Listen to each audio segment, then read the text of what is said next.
ओम नमः शिवाय। दोस्तों, हर हर महादेव। आज अंग्रेजी कैलेंडर के नए साल का पहला दिन सोमवार का दिन है।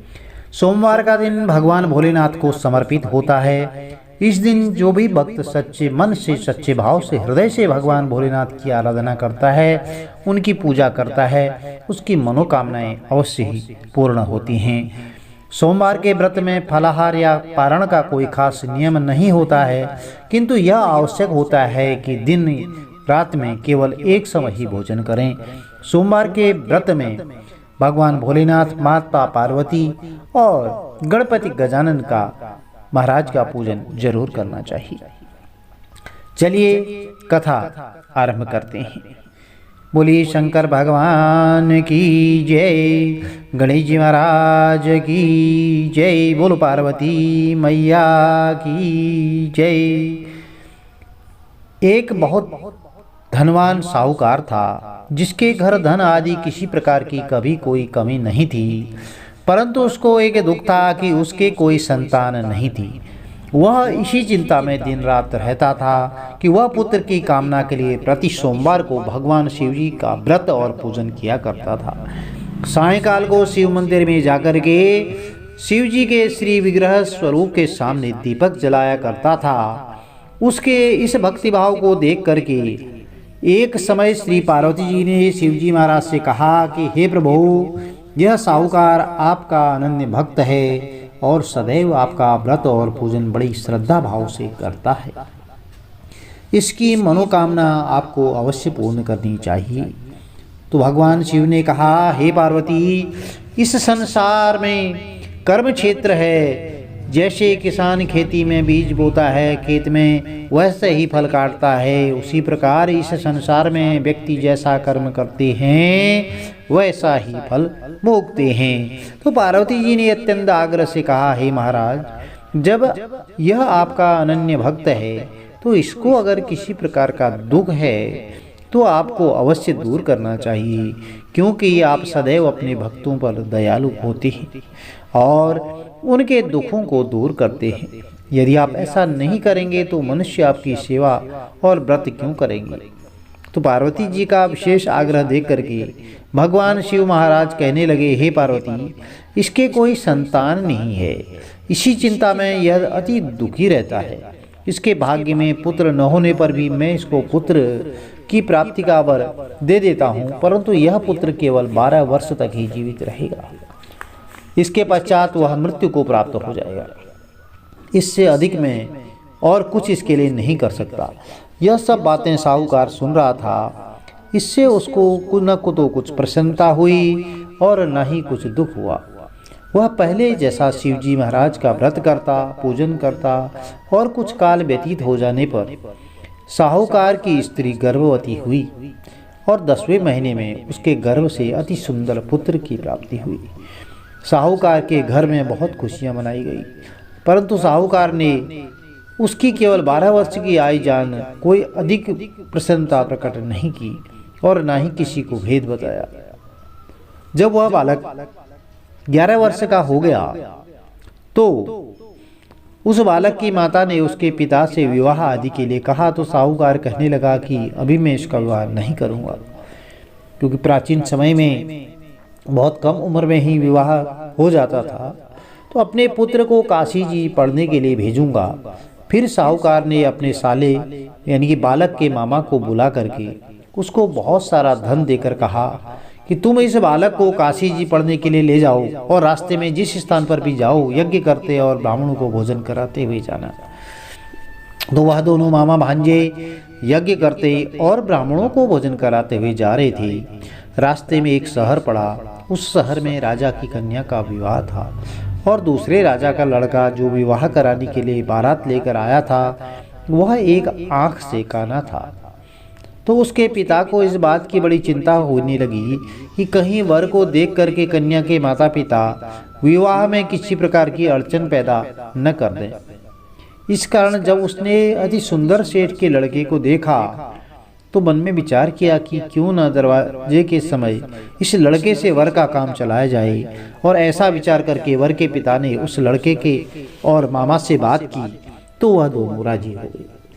फिर उस लड़के को वर के कपड़े पहना करके घोड़ी पर चढ़ा दरवाजे पर ले गए। यह सब कार्य प्रसन्नतापूर्ण हो गया। फिर वर के पिता ने सोचा कि यदि विवाह कार्य भी इसी लड़के से करा लिया जाए तो इसमें क्या बुराई है। ऐसा विचार करके उसने लड़के और उसके मामा से कहा, यदि आप दोनों का और कन्यादान के काम को भी करा दें, फेरे और कन्यादान का काम करा दें, तो आपकी बड़ी कृपा होगी और मैं इसके बदले में आपको बहुत सारा धन दूंगा। तो उन्होंने स्वीकार कर लिया और विवाह कार्य में बहुत अच्छी तरह संपन्न करा दिया।